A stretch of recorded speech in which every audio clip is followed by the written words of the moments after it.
الحمد لله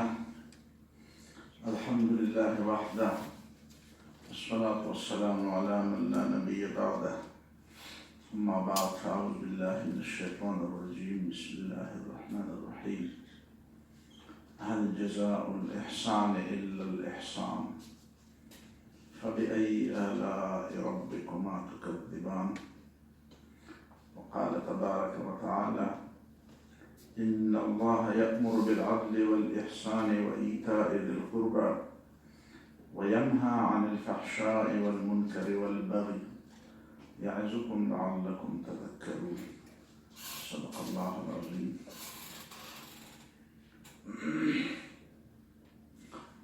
یہ جو آج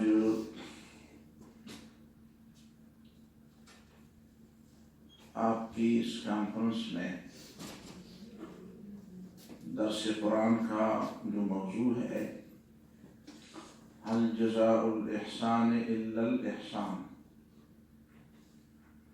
احسان کا لفظ اسلام میں، قرآن میں اور سنت میں اس کی بہت بڑی اہمیت ہے، اور اس کی اہمیت کے لیے یہ بات کافی ہے کہ اسی احسان کے مفہوم کو یا اس کے معنی کو لے کر مسلمانوں کے اندر ایک بہت بڑا ایک مکتب فکر بن گیا ہے، جنہوں نے اسی احسان کو ایک الگ نام دے کر ان کی نیت تو الحمدللہ ہم حسن ظن رکھتے ہیں کہ ان کی نیت درست ہوگی، اور ان لوگوں نے بہت بڑے بڑے کام بھی کیے ہیں، لیکن بعد میں لوگوں نے اس کا غلط فائدہ اٹھایا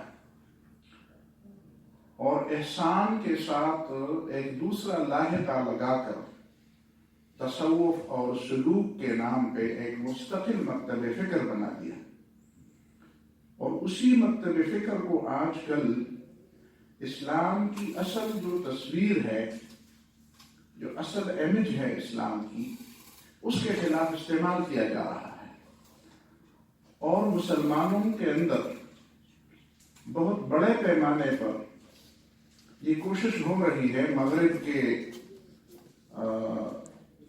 طرف سے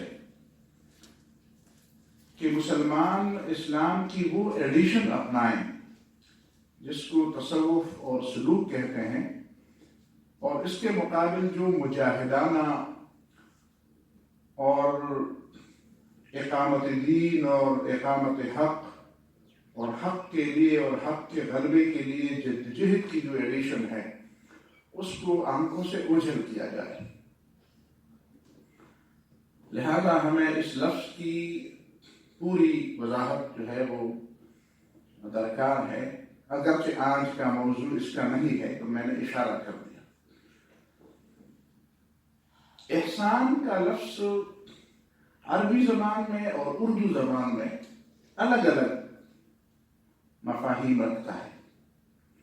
اردو میں بظاہر ہم احسان کا لفظ جہاں استعمال کرتے ہیں تو ہم کہتے ہیں کہ کسی کا کوئی حق تو نہیں بنتا تھا، لیکن بہرحال میں نے اس کے اوپر احسان کیا، جو میرا بھی وہ حق نہیں یا میرا بھی فرض نہیں تھا، میرے لیے وہ کوئی ضروری نہیں تھا، لیکن میں نے بطور احسان ایسا کیا، میں نے اس کے اوپر احسان کیا۔ اور اسی سے ملتا جلتا لفظ جو ہے وہ احسان جتلانا، جس کے بارے میں حدیث میں آیا ہے کہ 3 قسم کے لوگ ہیں جن کو اللہ تعالیٰ رحمت کی نظر سے بھی نہیں دیکھے گا، ان کی گناہوں کو بھی معاف نہیں فرمائے گا، اور ان کے ساتھ بات بھی نہیں کرے گا۔ وہ 3 لوگ کون ہیں؟ تو ان میں پہلا ہے المنان، احسان جتلانے والا۔ احسان جتلانے والا، کسی کے ساتھ نیکی کر کے پھر اس کو بار بار اس کے سامنے اس نیکی کا اظہار کرنا کہ میں نے تمہارے ساتھ یہ نیکی کی ہے۔ والمسبل ازارہ خیلاء، اور جو اپنے کپڑوں کو کھینچتا ہوا چلتا ہے تکبر کی وجہ سے، والمنفق سلعتہ بالحلف الکاذب، اور جو جھوٹی قسمیں کھا کھا کر اپنے مال کو بیچتا ہے، ظاہر ہے کہ اس میں کوئی نقصان ہوگا، کوئی خرابی ہوگی، اس لیے تو وہ جھوٹی قسمیں کھاتا ہے۔ تو یہ الفاظ جو اردو میں آئے ہیں، میں فلان کا زیر بار احسان ہوں، زیر بار احسان، یعنی اس کے احسان کا میرے اوپر ایک بوجھ ہے۔ تو یہ تصور بالکل الگ ہے۔ قرآن جو اور حدیث جو تصور احسان کا دیتا ہے وہ بالکل الگ ہے۔ قرآن میں احسان ایمان کو بھی کہتے ہیں، جس طرح اس آیت کے ترجمے میں لوگوں نے بتایا ہے، هل جزاء الاحسان الا الاحسان، هل جزاء الایمان الا الجنہ، کیا ایمان کا بدلہ جنت کے علاوہ بھی کوئی چیز ہے؟ دوسری حدیث میں اس کی تفسیر یہ آئی ہے کہ هل جزاء من احسنت علیہ بالایمان الا الجنہ، جس کے ساتھ میں نے یہ احسان کیا کہ میں نے اسے ایمان کی توفیق دی ہے، کیا میں اس کو جنت کے علاوہ کہیں اور بھیجوں گا؟ ظاہر ہے کہ کسی کو ایمان کی توفیق تو اللہ تعالیٰ دیتا ہے، تو اگر میں نے اسے ایمان کی توفیق دی ہے تو اس کا مطلب یہ ہے کہ میں اسے جنت میں لے جاؤں گا، اس کا جزا جنت کے علاوہ اور کچھ بھی نہیں۔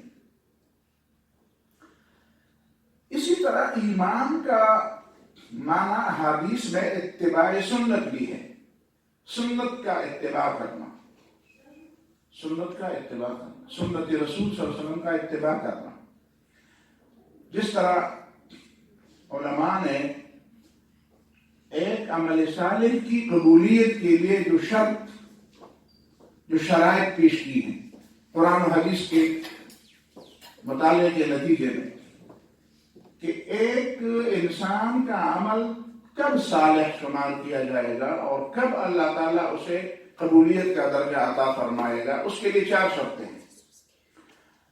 پہلی شرط ہے ایمان، ظاہر ہے کہ مومن اللہ کے لیے عمل صالح کرتا ہے،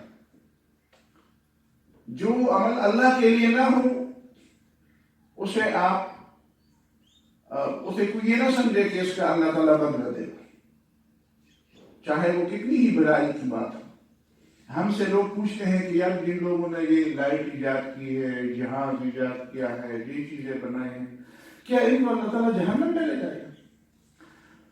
تو سادہ بات تو یہی ہے کہ بھائی جنت اور جہنم لے جانا یا کسی کو کے لیے اس کے دروازے بند کرنا، یہ تو اسی کا کام ہے جس نے جنت اور جہنم کو بنایا ہے، ہمارا کیا ہے؟ ہم ایک آدمی کے بارے میں کہتے ہیں اتنا قابل آدمی ہے تو کیا امریکہ والے اس کو نہیں چھوڑیں گے؟ بھائی وہ امریکہ اور برطانیہ والے سے پوچھیں کہ اسے ویزا دیں گے کہ نہیں دیں گے، وہ ان کا کام ہے۔ دوسری بات یہ ہے کہ کیا یہ کام اس نے اللہ تعالیٰ کے لیے کیا ہے؟ اگر اس نے دنیا کے لیے کیا ہے تو دنیا میں اسے جو کچھ ملا نہ ملا تو نہ ملا، اس نے خدا کے لیے تو نہیں کیا ہے۔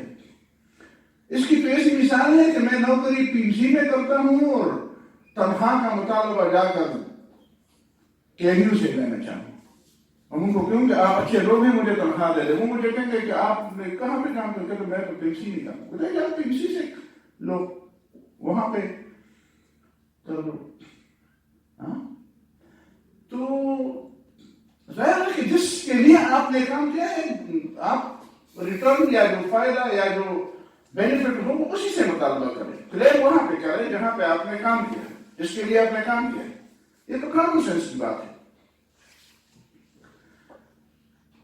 تو ایک شرط جو ہے وہ ایمان ہے، دوسری شرط ہے احسان۔ احسان کا مطلب یہ ہے اتباع سنت، نبی صلی اللہ علیہ وسلم کی سنت کا اتباع، کہ آپ نیکی اس کو نہ کہیں جس کو آپ کا ذہن نیکی کہے، نیکی اس کو کہیں جس کو رسول اللہ صلی اللہ علیہ وسلم نیکی کہے، اس لیے کہ وہ اللہ تعالیٰ کا اتھینٹک مستند نمائندہ ہے، اس کی طرف سے آپ قیامت کے دن پیش کر سکتے ہیں، کلیم کر کے مجھے تو رسول اللہ صلی اللہ علیہ وسلم نے بتایا تھا اتباع سنت. تو یہ احسان ہے. تیسری چیز جو ہے وہ اخلاص ہے. اخلاص، ایمان اور اخلاص. ایمان کا مطلب یہ ہے کہ اللہ پر ایمان کی بنیاد پر کہ میں اس کا بندہ ہوں. اخلاص کا مطلب یہ ہے کہ خالص اللہ کے لیے، اس میں کوئی شائبہ دوسرا نہ ہو، ریا نہ ہو، سمت نہ ہو، دکھاوا نہ ہو. اس لیے کہ اللہ تعالیٰ شرک کو قبول نہیں فرماتا. اور چوتھی اور آخری چیز ہے حلال کھانا. اگر کسی نے حرام کھایا ہو تو اس کی عبادت پر قبول نہیں ہوتی، اس کی دعا قبول نہیں ہوتی، دعا بھی قبول نہیں ہوتی. اگر قبول ہوئی بھی تو وہ اس کے لیے فائدہ نہیں ہوگا. لوگ ہم سے پوچھتے ہیں کہ آپ کہتے ہیں کہ حرام کھانے سے دعا قبول ہو، تو شیطان کی بھی تو دعا قبول ہوئی.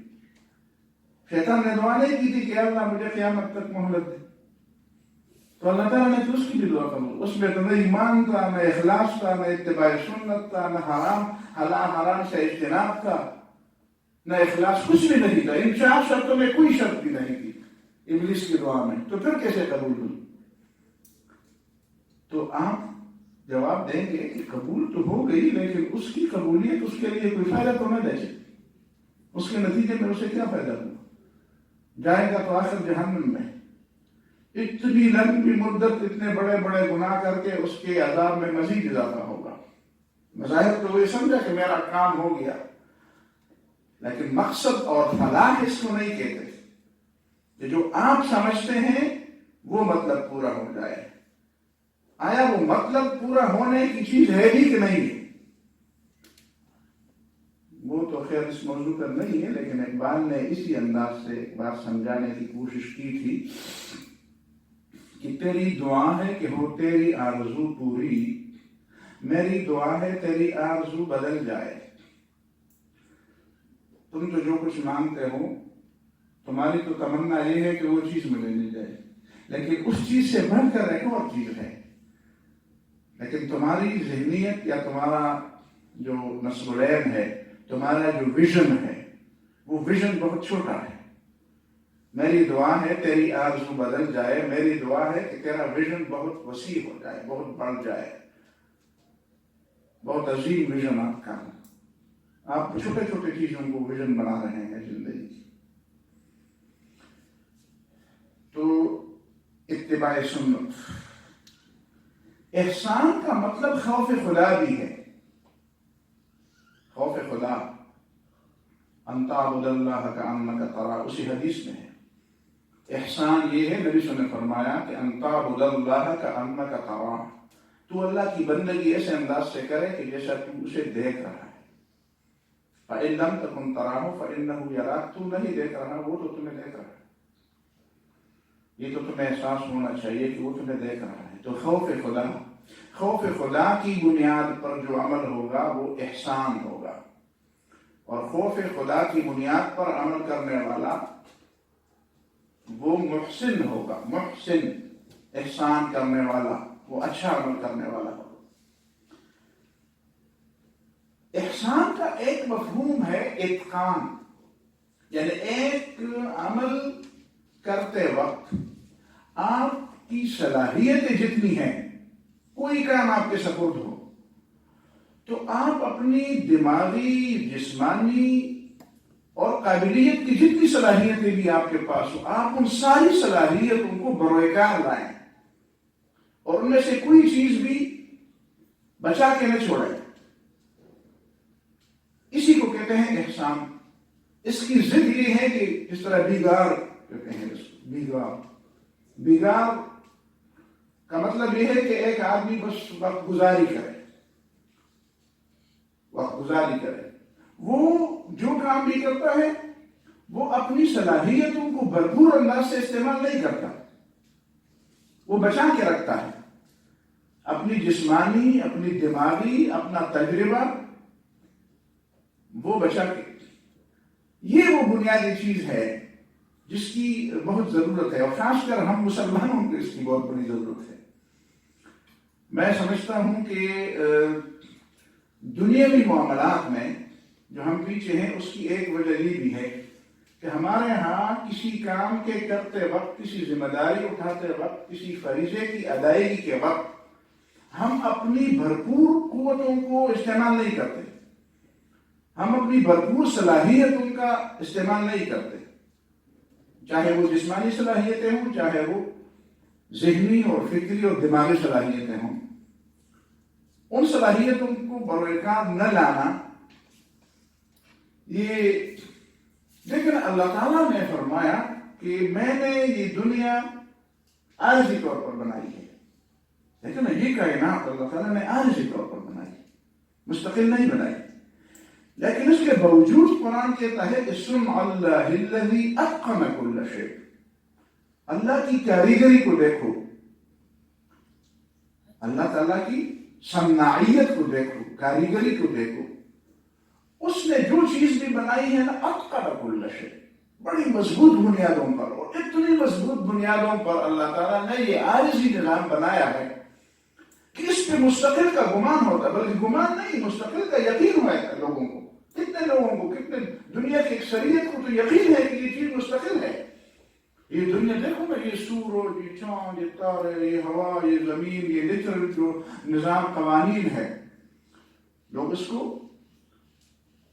قوانین فطرت کہتے ہیں، لا آف نیچر کہتے ہیں، حالانکہ لا نہیں ہے، یہ سنت ہے، یہ اللہ تعالیٰ کی عادت ہے، سنت اللہ، یہ اللہ کی عادت ایسی بن گئی ہے اس دنیا۔ اللہ تعالیٰ کبھی اس عادت کے خلاف بھی کرتا ہے۔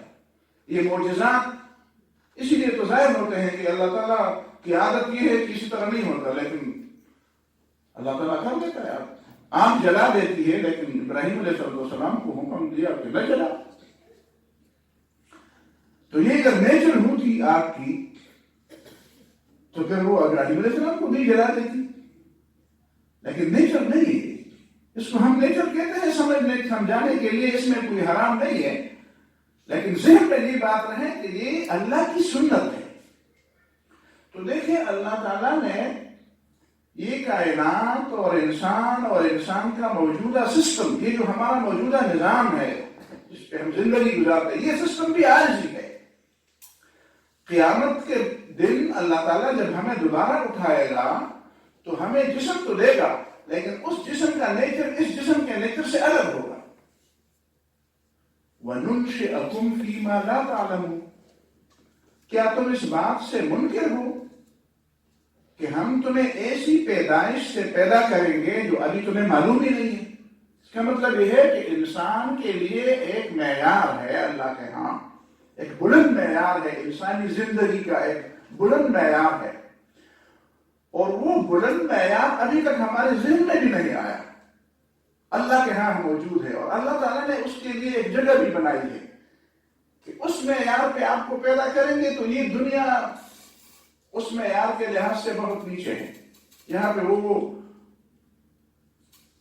وہ معیاری زندگی یہاں پہ نہیں گزر سکتی، جو معیاری زندگی تمہارے لیے اللہ کے ہاں مقرر ہے مومن کے لیے، وہ زندگی یہاں پہ نہیں گزر سکتی۔ وَنُنْشِئَكُمْ فِي مَا لَا تَعْلَمُونَ، ہم تمہیں ایسی شکل میں اور ایسی ساخت اسٹرکچر میں پیدا کریں کہ لا تعلمون، کہ ابھی تمہیں اس کا علم ہی نہیں۔ تو سن اللہ الذی اتقن کل شیء، یہ سورج، یہ چاند، یہ تارے، یہ سب فنا ہونے کے لیے اللہ نے پیدا کی، یہ زمین، انا جعلنا ما علی الارض زینۃ لہا، ہم نے زمین اور زمین کے اوپر جو کچھ پیدا کیا ہے یہ اس زمین کی زیبائش و آرائش ہے، یہ اس کا حسن ہے، لنبلوہم، یہ صرف تمہیں آزمانے کے لیے ہے، وَإِنَّا لَجَاعِلُونَ مَا عَلَيْهَا صَعِيدًا جُرُزًا، اور ہم ابتدا ہی سے یہ پلاننگ ہے ہماری کہ ایک دن آئے گا اس کو ہم چکر میدان بنا دیں گے۔ فنا کے لیے اس کو پیدا کیا، انسان کو بھی فنا کے لیے پیدا کیا، لیکن کیسے مضبوط بنیادوں پر پیدا کیا، اس کا ذہن، اس کا دماغ، اس کے جسمانی جو آرگنز ہیں، کس انداز سے وہ حرکت کرتے ہیں، کیسے وہ وہی اس مقصد کے لیے جس مقصد کے لیے اللہ تعالیٰ نے ان کو پیدا کیا ہے، کیسے اس مقصد کو پورا کرتے ہیں ہمیں پتہ ہی نہیں ہوتا. ہم کھانا کھا لیتے ہیں، ہمیں کیا پتہ ہے کہ وہ کہاں پہ کیا اس سے پیدا ہوتا ہے اور کیسے. یہ انسانی علم ہے جو آپ کا علم ہے، اور آپ کو پتہ ہے کہ ابھی اس علم کے انتہا تک کوئی نہیں پہنچا. اب سارے لوگ راستے کے مسافر ہیں، حالانکہ اللہ تعالیٰ نے عارضی طور پر پیدا کیا. تو احسان کا ایک مطلب یہ ہے کہ جو کام تم کریں وہ اتقان کے ذریعے کریں. جو کام بھی آپ کریں وہ آپ درست طریقے سے کریں. آپ یہ نہ کریں کہ ویسے بھی میں کبھی ان لوگوں کو کہتا ہوں جب ان کا یورپ کا اور ہمارے لوگوں کا مقابلہ ہوتا ہے کہ وہ جو سڑکیں بناتے ہیں، وہ جو آبادیاں بناتے ہیں وہ بڑی مضبوط انداز سے بناتے ہیں، اور ہمارے لوگ جو بناتے ہیں وہ 1-2 دن میں برباد ہو جاتی ہیں. تو میں ازراہ مذاق لوگوں سے کہتا ہوں کہ چونکہ ہمارے لوگ آخرت کو مان کے کہتے کل سے ویسے بھی برباد ہونا ہے تو کیوں 10 دن اتنے زمانے کے لیے بناتے ہیں. اور وہ تو کہتے ہیں کہ جو کچھ ہے اس زمین میں ہمیشہ رہے گا تو مستقل بناتے ہیں. حالانکہ قرآن نے تو ہمیں یہ سمجھایا تھا نا کہ آپ مستقل دنیا کے لیے اتنا ایسا کام کرو کہ دنیا میں تم نے ہمیشہ رہنا ہے، اور آخرت کے لیے ایسا کام کرو کہ کل تم نے جانا ہے، آج تم نے جانا ہے. حدیث میں بھی یہ بات آئی ہے کہ اگر تمہارے میں سے کسی کے ہاتھ میں کوئی پودا ہو اور قیامت قائم ہو جائے اور وہ یہ سمجھتا ہوں کہ میں اس پودے کو زمین میں گاڑنے تک کی مہلت پاتا ہوں، ابھی مجھ سے روح نہیں نکلی ہوگی، میں اس کو گاڑ سکتا ہوں، تو اسی کو زمین میں گاڑ دے. فَإِنَّ لَهُ بِذَلِكَ أَجْرًا، اسی کی بنیاد پر بھی اسے اجر ملے گا. اب قیامت قائم ہو گئی ہے تو پودے کو آپ لگا کر کیا کریں گے؟ لیکن نبی صلی اللہ علیہ وسلم نے فرمایا نہیں، قیامت قائم ہو گئی. اسرافیل علیہ السلام نے وہ سور میں پھونک بھی دے دی، تمہیں پتہ ہوگا ساری چیزیں مر رہی ہیں، تباہ برباد ہو رہے، پھر بھی اس کو گاڑو، اس پودے کو لگا دو.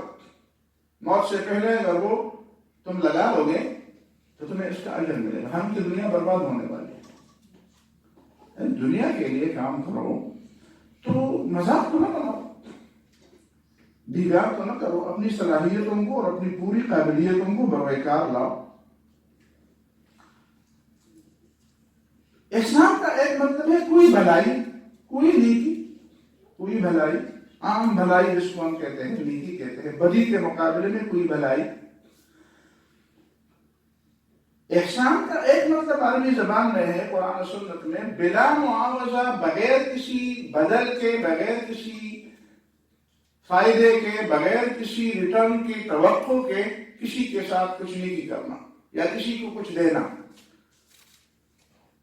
اسی کو بھی احسان کہتے ہیں. کہ آپ کسی سے کسی بھلائی کی امید کے بغیر، کسی سے اس کی مثل یا اس سے زیادہ واپسی کی تمنا یا توقع یا امید کے بغیر اسے کچھ دے دیں، یہ بھی احسان ہے. اور احسان کا مطلب یہ بھی ہے کہ ایک چیز میں احسان ہے، اس کا مطلب یہ ہے کہ وہ دوسرے سے بہتر ہے، دوسرے کی بنسبت یہ بہتر ہے، کسی بھی لحاظ سے وہ اس سے بہتر ہے. یہ سارے معانی ہیں احسان کی. اب آتے ہیں کچھ آیات ہم پڑھتے ہیں اور کچھ حدیث پڑھتے ہیں کہ اللہ تعالیٰ نے احسان، محسن، محسنین، ان کو کس سیاق و سباق میں استعمال فرمایا ہے. تو پہلی آیت جو آپ نے موضوع رکھا ہے وہ ہے هل جزاء الاحسان الا الاحسان. اس پورے سیاق و سباق کو پھر آپ پڑھیں، کسی بھی تفسیر سے پڑھیں اور تفہیم القرآن سے پڑھیں گے تو زیادہ فائدہ ہوگا. کہ یہیں پہ یہ ایک پورے سلسلے کلام میں یہ لفظ آیا ہے جہاں پہ جنت کی تعریف کی گئی ہے اور جنت کی نعمتوں کا تذکرہ کیا گیا ہے. لیکن یہ بات یہی پہ نہیں ہے، یہ بات بہت دور سے، وہیں سے یہ بات چلی آ رہی ہے کہ وَلِمَنْ خَافَ مَقَامَ رَبِّهِ جَنَّتَانِ. وَلِمَنْ خَافَ مَقَامَ رَبِّهِ، اس کے لیے جو اپنے رب کے سامنے کھڑے ہونے کا ڈر رکھتا ہے، جو دنیا میں اس انداز سے زندگی گزارتا ہے کہ ایک ایک قدم اور ایک ایک عمل کے نتیجے میں وہ یہ سمجھے کہ اس کا مجھے جواب دینا ہوگا. میں قیامت کے دن اللہ کے سامنے کھڑا ہوں گا اور مجھے بتائے گا، مجھ سے پوچھے گا کہ بتاؤ یہ کام تم نے کیوں کیا. تو جزاء الاحسان الا الاحسان کی بنیاد ادھر سے شروع ہوتی ہے. وَلِمَنْ خَافَ مَقَامَ رَبِّهِ، کہ جو لوگ اللہ تعالیٰ کا سامنا کرنے سے ڈرتے ہیں، اللہ کے سامنے کھڑے ہونے کا خوف کھاتے ہیں، اسی کے لیے 2 باب ہیں اور پھر ان بابوں کی تفصیل ہے اور اس کے آخر میں بتایا گیا ہے کہ هَلْ جَزَاءُ الْإِحْسَانِ إِلَّا الْإِحْسَانُ. دوسری آیت سورہ النحل کی ہے، سورہ النحل، جس میں اللہ تعالیٰ نے احسان کا حکم دیا ہے. احسان کا حکم دیا، ان اللہ یأمر بالعدل والاحسان، اللہ حکم دیتا ہے کہ عدل کرو. عدل کا مطلب یہ ہے کہ آپ حقدار کو اس کا حق دیں. یہ جو مساوات کی باتیں ہو رہی ہیں، یہ اسلام کی تعلیم نہیں ہے. ویسے لوگ کہتے ہیں اسلام میں سب سے زیادہ مساوات ہے، لیکن ہمیں دوسرا کی ٹرمینالوجی لینے کی ضرورت نہیں ہے، ہماری خود اپنی ٹرمینالوجی موجود ہے. اسلام مساوات کا نہیں قائل. مساوات کا مطلب یہ ہے، اچھا 2 لوگوں کا کسی چیز میں اختلاف ہو تو آپ مساوی تقسیم کریں گے، یہ طریقہ ہے. پھر تو آسان بات ہے، میں دعویٰ کروں گا اور ہر جگہ میں مجھے آدھا ملے گا. کسی بھی چیز پہ آپ دعویٰ کریں تو قاضی اور جج جو ہے وہ آدھا کر کے آدھا ان کو دیں گے، آدھا آپ کو دیں گے، تو دعویٰ تو مزے ہو گئے. نہیں جی، عدل کا مطلب یہ نہیں ہے. عدل کا مطلب یہ ہے کہ اگر کسی کا حق ہے تو اسے دیا جائے، اگر کسی کا حق نہیں ہے تو اسے کہیں تمہارا حق نہیں ہے. حقدار کو اس کا حق دینا، یہ ہے عدل. احسان کا مطلب یہ، یہاں پہ اللہ تعالیٰ نے حکم دیا ہے، ان اللہ یأمر بالعدل والاحسان. یہاں احسان سے مراد وہ احسان ہے حسن سلوک اور بہتر طریقے سے کام انجام دینا. کسی بھی کام میں اپنی پوری صلاحیتیں صرف کرنا. کسی کی کام کرتے وقت اپنی صلاحیتوں میں، اپنی قوتوں میں کسی چیز کو بچا کے نہ رکھنا، بیکار نہ کرنا، اس کام کا حق پورا کرنا اس کام کا. اور خاص کر وہ کام جو آپ نے اس کا معاوضہ لیا ہو، آپ نے اس کا بدل بھی لیا ہو، یا آپ کو دیا جا رہا ہو، یا آپ نے شرط رکھی ہو، آپ کے ساتھ شرط رکھی گئی ہے کہ اس عمل کے نتیجے میں آپ کو یہ چیز ملے گی، پھر تو آپ کو اوپر بہت زیادہ فرق آج ہوتا ہے. یہ وہ آیت ہے کہ حضرت عبداللہ بن مسعود رضی اللہ تعالیٰ عنہ نے اس کو اجمع آیت فی القرآن، ای القرآن اجمع. حضرت عمر رضی اللہ عنہ راستے جا رہے تھے، ایک دفعہ میں نے یہ بات کہیں بھی بیان کی تھی، تو راستے میں قافلہ نظر آیا، تو حضرت عمر رضی اللہ، رات کا وقت تھا، حضرت عمر نے پوچھا کون لوگ؟ انہوں نے کہا مسلمان ہیں. کہتے مسلمان ہیں تو میں تو امتحان لوں گا.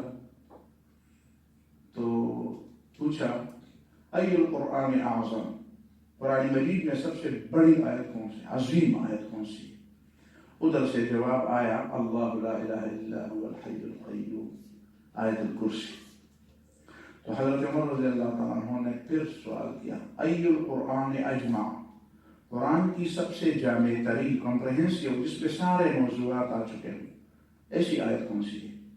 ادھر سے جواب آیا ان اللہ یأمر بالعدل والاحسان وایتاء ذی القربى وینہی عن الفحشاء والمنکر والبغی یعظکم لعلکم تذکرون. یہ اجمع آیت، اس میں بہت سے مضامین جمع ہوں، عدل کا حکم، احسان کا حکم، دیکھیں امر بھی ہے، نہی بھی، وینہی عن الفحشاء والمنکر والبغی، وعظ اور نصیحت بھی ہے، اس کا اجر و بدل بھی ہے.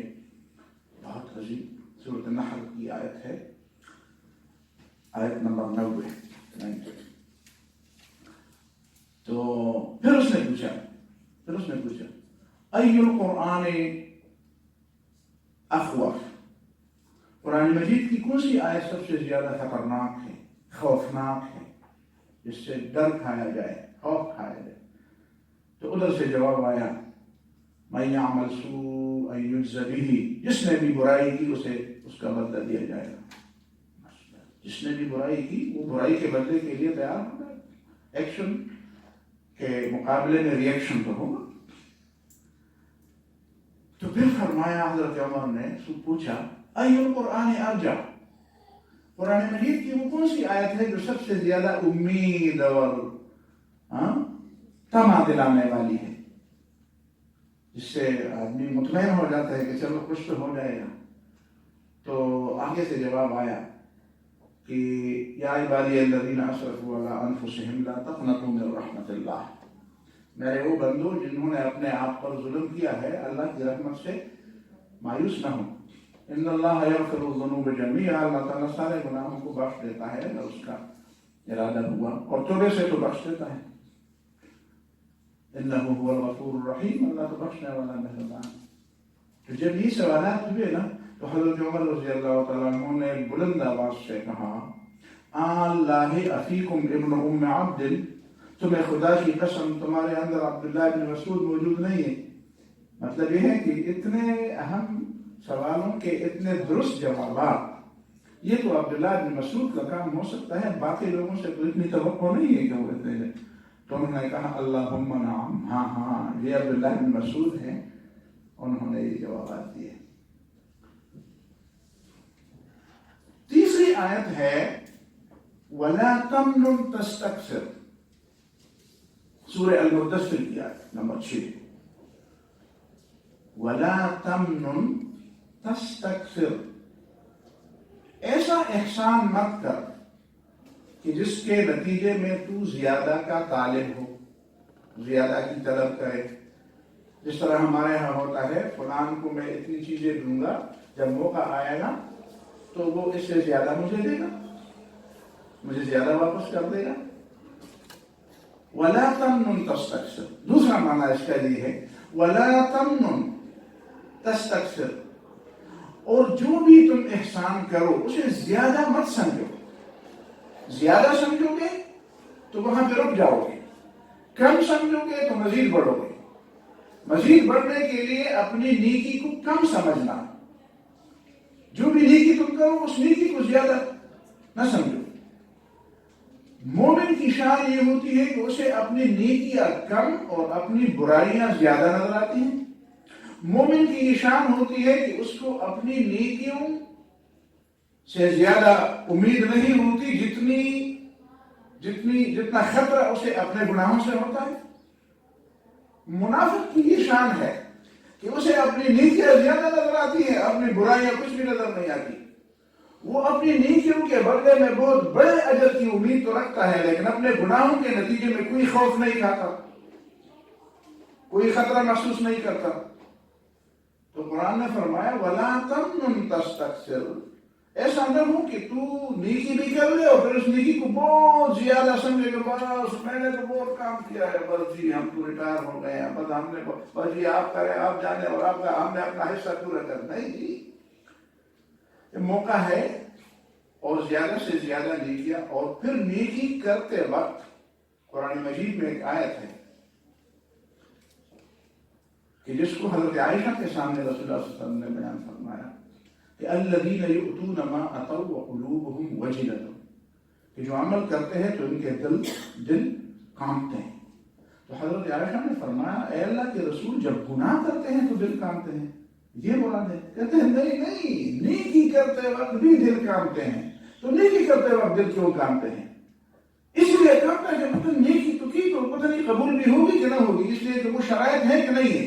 پیپر تو میں نے لکھ دیا، پتہ نہیں نمبر ملیں گے کہ نہیں ملیں گے، اس لیے کہ پیپر لکھنے والا تو اپنے ذہن میں کچھ نمبر بتا دیتا ہے کہ میں نے اتنے پیپروں کا نمبر. اب پتہ تو چلے گا اس وقت جب جو ایگزامینر ہے وہ اسے دیکھے، جو چیکر ہے وہ اس کو دیکھے کہ کتنے وزن کی. نوٹ تو آپ کے پاس ہیں تو آپ سمجھتے ہیں کہ ان نوٹوں سے میں یہ چیز خریدوں گا، لیکن جن سے آپ خریدتے ہیں وہ اگر دیکھ اور کہتے ہیں کہ یہ تو دروان نوٹ ہے تو پھر کیا ہوگا؟ یہ تو اصلی نہیں، یہ تو جعلی ہے، یہ اسے پتہ چلے گا.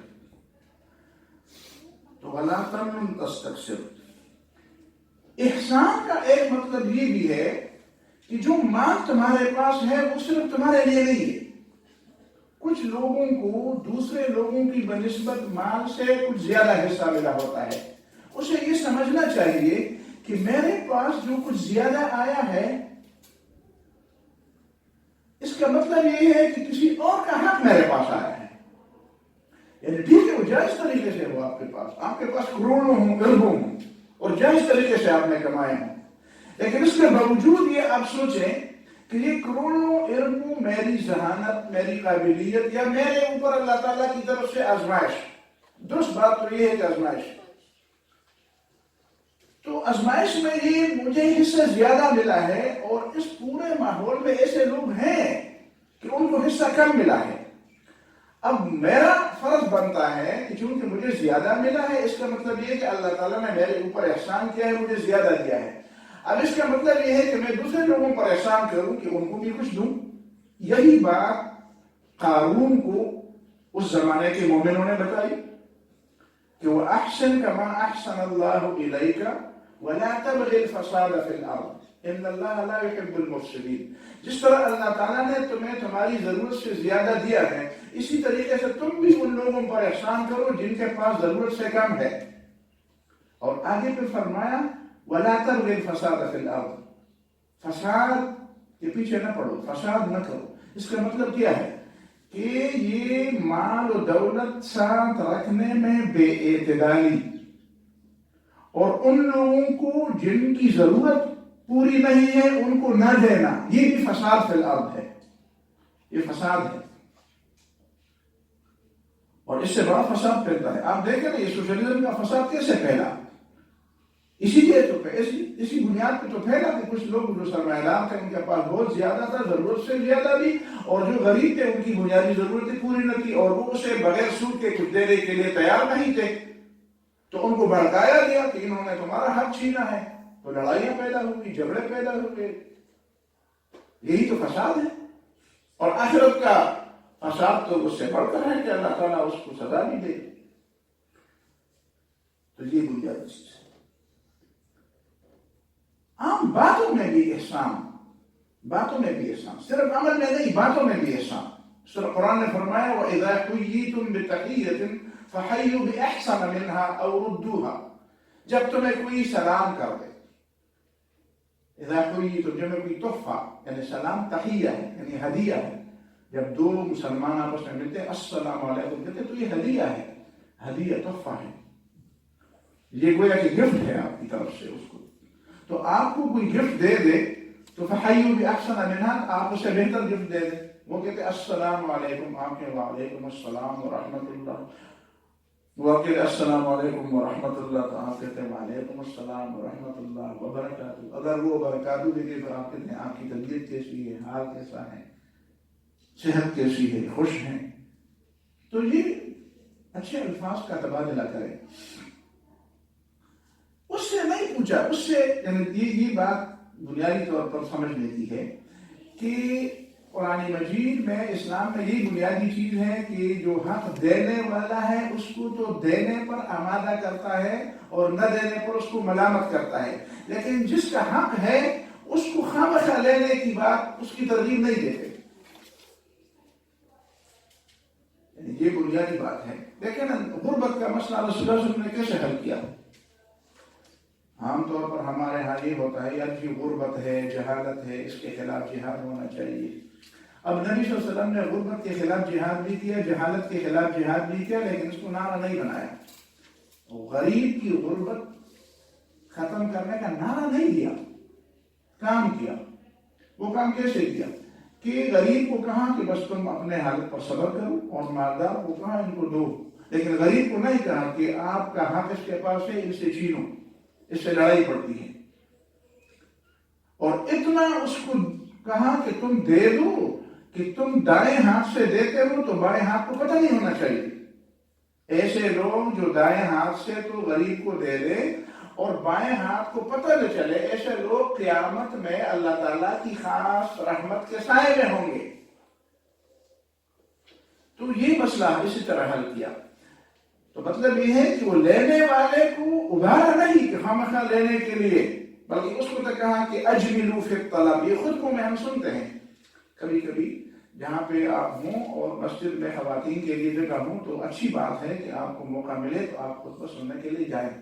اس میں کئی چیزیں ہوتی ہیں. مثلا خطبے میں یہ بات بار بار آتی ہے عربی خطبے میں کہ الا ان نفسا لن تموت حتى تستكمل رزقها، کسی کو اس وقت تک موت نہیں آتی جب وہ پورا اپنا رزق نہ پا لے. فاتقوا اللہ، تو اللہ سے ڈرو.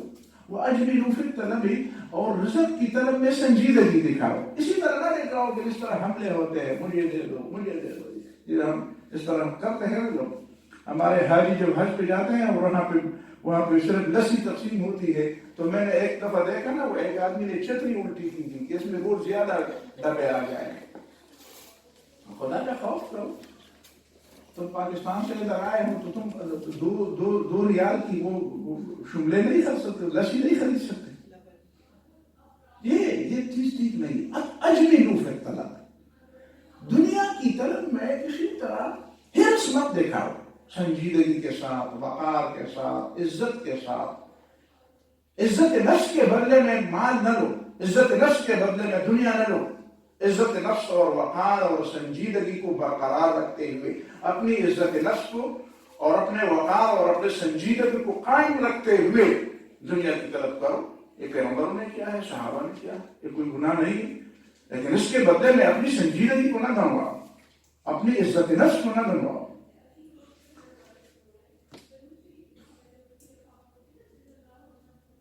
پھر اللہ تعالیٰ بھی فرماتا ہے کہ میں تمہیں جب کہتا ہوں کہ احسان سے کام لو، تو میں بھی تمہارے اعمال میں، دیکھنا انسان کے اعمال کیا ہوتے ہیں. مثال کے طور پر ہمارے پیپر ہیں، ہم نے 10 پیپر دے دیے. ان 10 پیپروں میں کچھ پیپر ایسے تھے جس میں ہم نے 50 نمبر دے دیے، کچھ ایسے تھے جس میں ہم نے 40 دے دی، کچھ ایسے تھے جس میں ہم نے 60 دے دیے، کچھ ایسے تھے جس میں ہم نے 80 90 اور 100 دے دی. اب کیا ہمیں ایسا کوئی امتحان کا معلوم ہے کہ سارے پیپروں کو 100 ہی 100 سمجھے؟ نہیں. کہتے بھائی آپ نے اس میں یہ بھی ہے، اس میں یہ بھی، اس میں. تو اللہ تعالیٰ کیا فرماتا ہے کہ وَلَنَجْزِيَنَّهُمْ أَجْرَهُمْ بِأَحْسَنِ مَا كَانُوا يَعْمَلُونَ.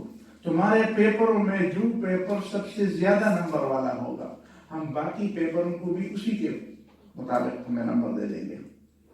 تمہارے 10 پیپروں میں سے جو پیپر 100 نمبر والے تھے، اگر 100 نمبر والے ہیں اس میں، تو ہم سب کو 100 نمبر دے دیں گے. ان کے نمبر میں کمی نہیں کریں گے. اور پھر فرمایا بلا من اسلم وجهه لله وهو محسن، جو ایمان لے آیا اور سنت کا اس نے اتباع کیا، تو فلہم اجرہم عند ربہم. اسی طرح قرآن مجید میں دوسری آیت سورہ آل عمران میں فرمایا وَسَارِعُوا إِلَى مَغْفِرَةٍ مِّن رَبِّكُمْ وَجَنَّةٍ. اللہ تعالیٰ کی طرف سے مغفرت کی طرف ایک دوسرے سے آگے دوڑو اور جنت کی طرف. لیکن ہمارے کچھ لوگ کہتے ہیں کہ مجھے جنت کی پرواہ نہیں ہے، میں تو بس اللہ کو راضی کرنے کے لیے عبادت کرتا ہوں. یہ بالکل غلط اور قرآن حدیث کا ایک قسم کا مذاق اڑانے کے مترادف ہے کہ اللہ نے تو فرمایا جنت کی طرف آؤ. واللہ یدعو الی دار السلام، اللہ تو جنت کی طرف لوگوں کو. واللہ یدعو الی الجنت والمغفرۃ، اللہ تعالیٰ تو لوگوں کو بلاتا ہے جنت اور مغفرت کی طرف، اور یہ کہتا ہے کہ مجھے اس کی پرواہ نہیں ہے، مجھے جہنم کی بھی پرواہ نہیں ہے، بس تو راضی ہے مجھے جہنم میں ڈالو. یار تو راضی ہے تو جہنم میں کیسے ڈالے گا؟ یہ بھی کوئی بات ہوئی؟ کہتے میں جہنم میں بھی خوش ہوں. یہ تو فضول قسم کے لوگوں کی باتیں لگتی ہیں، سنجیدہ لوگوں کی باتیں تو نہیں لگتی. اللہ نے فرمایا ہے میں جس سے راضی ہوں وہ جنت میں جائے گا، اور جس سے میں ناخوش ہوں جہنم میں جائے گا. اور جس سے اللہ راضی ہوگا جنت کے علاوہ کوئی دوسری جگہ ہے نہیں جہاں پہ وہ لے جائے. آپ کہتے ہیں کہ مجھے جنت کی پرواہ نہیں، مجھے خدا کی پرواہ ہے، میں خدا. تو خدا نے تو یہی کہا ہے نہیں، جنت ہم نے تو نہیں بنائی ہے نا، ہم نے تو اس کو اپنی طرف سے شامل نہیں کیا ہے، وہ تو خدا نے شامل کیا ہے. یہ تو اللہ نے ہمیں سمجھایا ہے کہ جب میں تم سے راضی ہوں گا تو تمہیں جنت دوں گا. تو آپ کیسے کہتے ہیں مجھے جنت کی پرواہ نہیں؟ آپ کتنے بڑے پیغمبر تو جنت مانگتا ہے، اللہ تعالیٰ تو کہتا ہے کہ جنت یہ وصول کے لیے کرو. اور تم کہتے ہو، یہ لوگ آج کل کہتے ہیں، جو میں نے صوفیزم کی بات کی اشعاروں میں، وہی لوگ آج کل کہتے ہیں کہ نہیں بس یار خدا کے لیے کام کرو، جنت کے لیے نہ کرو. یہ کام اس لیے خراب ہوتا ہے کہ لوگ جنت کے وہی خدا کے لیے کرتے ہیں اور جنت کے لیے نہیں کرتے ہیں. یہ ہمیں خدا نے سمجھایا ہے، ہم اپنی طرف سے بات نہیں بنائیں گے. ہم بندے ہیں، بندہ وہ ہوتا ہے جو خدا کی مانتا ہے. چلو اس کی تفصیل کے بھی بعد. اور ایک بات کہ اللہ تعالیٰ کی رحمت، اللہ نے فرمایا ان رحمت اللہ قریب من المحسنین، جو احسان کرنے والے ہوتے ہیں اللہ تعالیٰ کی رحمت ان کے زیادہ قریب ہے۔ اس کا مطلب یہ کہ آپ احسان کریں، آپ کام درست طریقے سے کریں، جس طرح احسان کے معنی بتائے گئے ان کے مطابق عام کام کریں، باقی اللہ تعالیٰ کا جو کام ہے وہ خود اس کو چھوڑ دیں، بس وہ اپنی رحمت آپ کے قریب فرمائے گا۔ کچھ احادیث بھی ہیں، ان احادیث کی طرف آپ توجہ دیں۔ ایک پہلی حدیث جو بخاری میں ہے، اس میں فرمایا رسول اللہ صلی اللہ علیہ وسلم حضرت جبریل کے سوال کے جواب میں، جب اس نے پوچھا ایمان کیا ہے، احسان کیا ہے، تو پھر تیسری دفعہ پوچھا مل احسان، احسان کیا ہے؟ تو نبی صلی اللہ علیہ وسلم نے فرمایا کہ ان تعبد اللہ کأنک تراہ، ایک روایت میں ہے ان تعمل للہ کأنک تراہ، تو اللہ کے لیے کوئی کام کرے اور ایسا کرے جیسا تو اللہ کو دیکھ رہا ہے۔ تیسری حدیث میں ہے ان تخشى اللہ کأنک تراہ، کہ تو اللہ سے ایسا ڈرے کہ جیسا تو اسے دیکھ رہا ہے، اگر تو اسے نہیں دیکھ رہا تو وہ تو تمہیں دیکھ رہا ہے۔ یہ تینوں باتیں، عبادت اللہ کے لیے، کوئی بھی عمل اللہ تعالیٰ کے لیے، اور اللہ تعالیٰ کا خوف دل میں لیے، اس صورت میں کہ جب وہ مجھے دیکھ رہا ہے۔ اور دوسری حدیث ہے حضرت حذیفہ رضی اللہ تعالیٰ عنہ کی روایت ہے کہ رسول اللہ نے فرمایا لا تکونوا امعا، مت بنو امعا۔ تو امعا کا مطلب کیا ہے؟ امعا کا مطلب یہ ہے کہ تابع محمل نہ بنو، نقال نہ بنو۔ پچھلے دنوں میں کالج میں گیا تھا باہر، ایک ایجنسی میں، گورنمنٹ کالج میں، سیرت کے حوالے سے، تو وہاں پہ ایک مولانا صاحب تقریر کر رہے تھے، تو اس نے سیرت کے لیے جو تمہید باندھی، وہ تمہید یہ باندھی، ابتدا میں یہ بات کی کہ دیکھو انسان کو اللہ تعالیٰ نے ایسا پیدا کیا ہے کہ وہ نقل بتاتا ہے، تو اللہ تعالیٰ نے پیغمبر اس لیے بھیجا ہے کہ تم پیغمبر کی نقل بتاؤ، اس کو خلاصہ اس طرح سے۔ تو میں حیران ہوا کہ یہ کیا بات ہے، آیا ہم پیغمبر کی نقل اتاریں؟ پیغمبر کی نقل اتارنے کے اللہ تعالیٰ نے ہمیں نہیں حکم دیا، پیغمبر کا اتباع کرنے کا ہمیں حکم دیا، پیغمبر کی اطاعت کا ہمیں حکم دیا، پیغمبر کی سنت کو اپنانے کا ہمیں حکم دیا۔ قرآن میں تو یہ تین چیزیں ہیں، پیغمبر کا اتباع کرو، اتباع اس کا مطلب ہے کہ وہ اس کو فالو کرو، پیغمبر کی اطاعت کرو اس کا مطلب ہے کہ اس کے آرڈر کو obey کرو، اور پیغمبر کی سنت اور سیرت کو اپنی سنت اور سیرت بناؤ، اس کا مطلب ہے کہ پیغمبر کو آئیڈیل بناؤ۔ نقل اتارنے کی بات کیسے آئی؟ نقل اتارنا تو کبھی برا بھی لگتا ہے کہ آپ بات کریں، یہ ہمارے شاگرد اکثر نقل اتارتے ہیں نا، کہ فلان ایسا بولتا ہے، فلان ایسا کرتا ہے، تو یہ تو مذاق کی بات ہو گئی۔ تو نبی صلی اللہ علیہ وسلم نے فرمایا لا تکونوا امعا، امعا کا مطلب ہے تابع محمل نہ بنو، امعا۔ پھر نبی صلی اللہ علیہ وسلم نے اس کی تفصیل بیان کی۔ امعا کس کو کہتے ہیں؟ کہ تقولون ان احسن الناس احسننا، تم کہتے یار میں تو سیدھا آدمی ہوں، بس لوگ اچھا کام کریں گے تو ہم بھی اچھا کریں گے، لوگ ہم سے درست سلوک کریں گے تو ہم بھی درست سلوک کریں گے۔ وَإِن ظَلَمُونَا ظَلَمْنَا، اگر وہ زیادتی ظلم کریں گے تو ہم ان کا جواب پتھر سے دیں گے۔ ایک تو کفر کے مقابلے میں ہے نا، وہ تو قرآن کا دوسرا حکم ہے، وہاں تو یہ چیزیں نہیں ہے نا۔ ایک عام مسلمانوں کے بارے میں، عام رویے کے بارے میں، جنگ کے علاوہ بھی کافر کے بارے میں بھی یہی بات ہے۔ ایک تو میدان جنگ کی بات الگ ہے، میدان جنگ کے علاوہ کافر آپ کے قریب رہتا ہے تو اس کے ساتھ بھی حسن سلوک کا حکم دیا گیا ہے۔ یہ نہیں ہے کہ آپ کے ساتھ کوئی حسن سلوک کرے تو آپ حسن سلوک پہ جواب میں حسن سلوک کریں، اور کوئی ظلم کرے تو آپ ظلم کریں، تو یہ تو انسان یہ تو اخلاق نہیں ہوا، یہ تو بلند اخلاقی بلند کرداری نہیں ہوئی۔ اس کو امعا کہتے ہیں، امعا کے معنی تابع محمد، لوگوں کی نقلیں اتارنے والا، یا لوگوں جیسے کام کرنے والا، بھائی جو جس طرح لوگ کریں گے ہم تو وہی کریں گے۔ نہیں، آپ تو مومن ہیں، آپ کے اپنا ایک نظام ہے، ایک سسٹم ہے، ایک اخلاق ہے، ایک کردار ہے، آپ اسی کو اپنائیں۔ یہ نہ کریں کہ لوگ یہ کریں گے تو ہم اس طرح کریں، یعنی رد عمل، صاف معنی یہی ہے۔ رد عمل کے نتیجے میں آپ کی زندگی رد عمل سے نہ بھری ہو، رد عمل سے نہ بھری ہو۔ آج کل جو اسلام کے خلاف جس فلسفے کی بنیاد پر بولا جاتا ہے، کل پرسوں بھی میں ایک کلاس میں یہ بات میں نے تفصیل کے ساتھ رکھ دی کہ لوگ کہتے ہیں اسلام بھی رد عمل ہے. اسلام رد عمل نہیں ہے. یہ جو احکامات ہیں رد عمل کے طور پر نہیں، ریئیکشن نہیں ہے. اسی لیے نہیں ہے کہ اللہ تعالیٰ نے جب سے دنیا پیدا فرمائی ہے تو صدیوں کے صدیاں گزر گئی تھی اور کفر اور شرک سے لوگ ناشنا تھے. یہ کفر اور شرک تو زن کی مثال ہے. اس کی مثال تو میل کچیل کی، یہ تو بعد میں آنے والی چیز ہے. پہلی چیز جو تھی وہ صاف ستھرا توحید کی بات تھی. تو پیغمبروں نے جب توحید کی بات کی ہے تو کسی رد عمل کے نتیجے، اب آدم علیہ السلام جب موحد تھے تو کسی رد عمل کے نتیجے میں تھے؟ نہیں، اس سے پہلے تو کفر نہیں تھا اس دنیا کے اندر. تو لا تکونوا امعائی پہلی حدیث.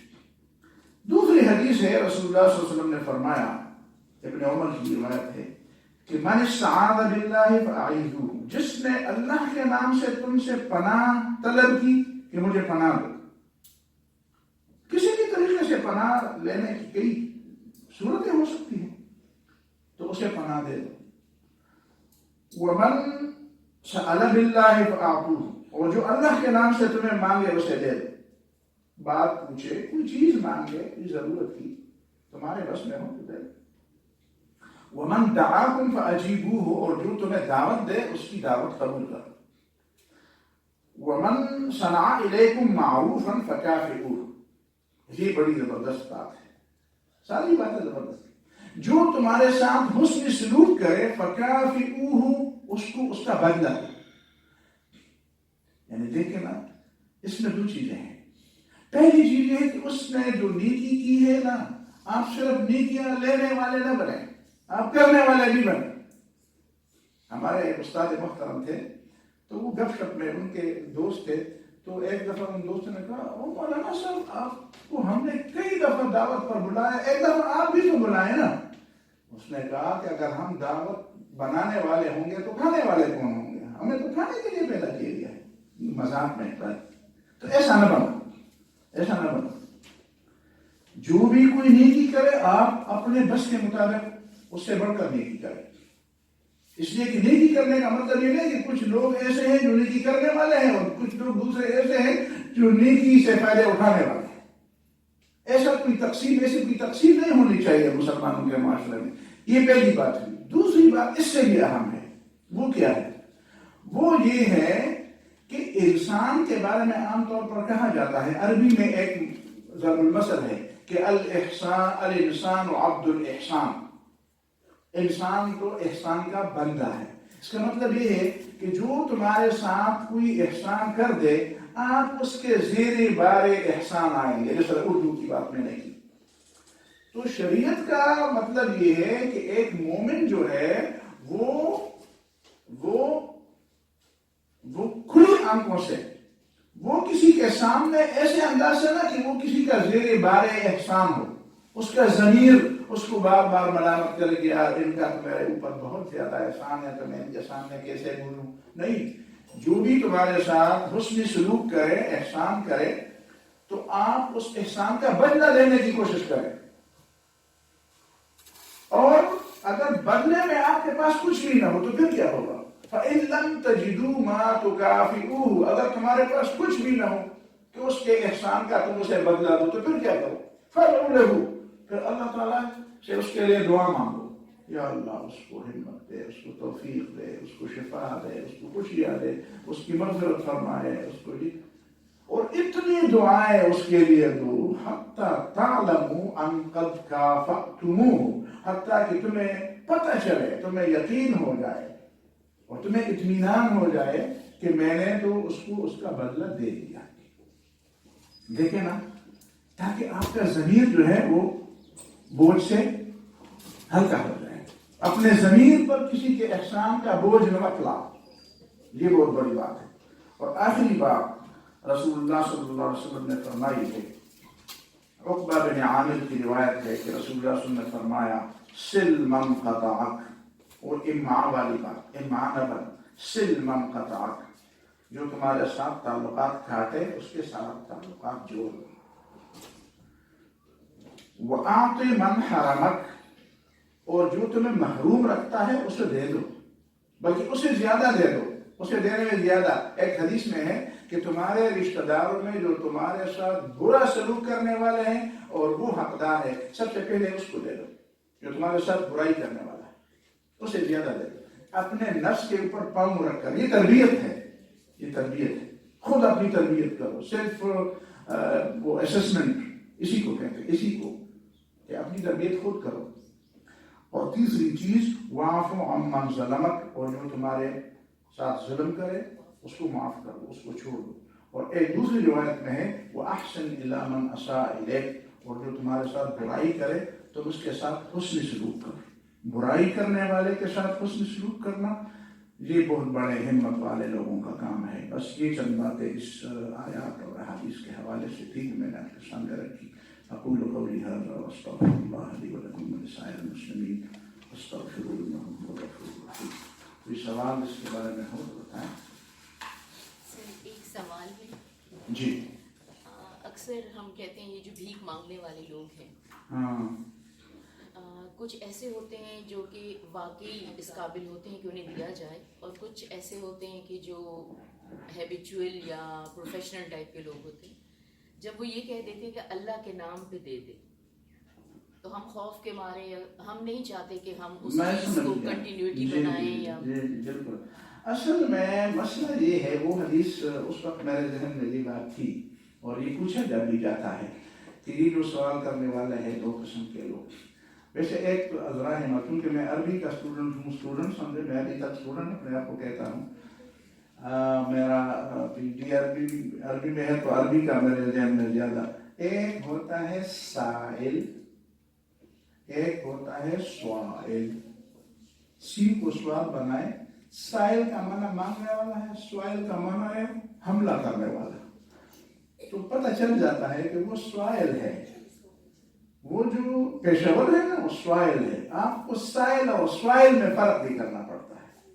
اگر آپ فرق نہ کر سکے اور پھر بھی آپ کو یہ ہو کہ یہ سوائل ہوگا یعنی یہ پیشور ہوگا یا باقی معذور ہوگا، تو اس وقت آپ کو زیادہ میٹھا ڈالنے کی کوشش نہ کریں، بس زیادہ سے زیادہ اس کو۔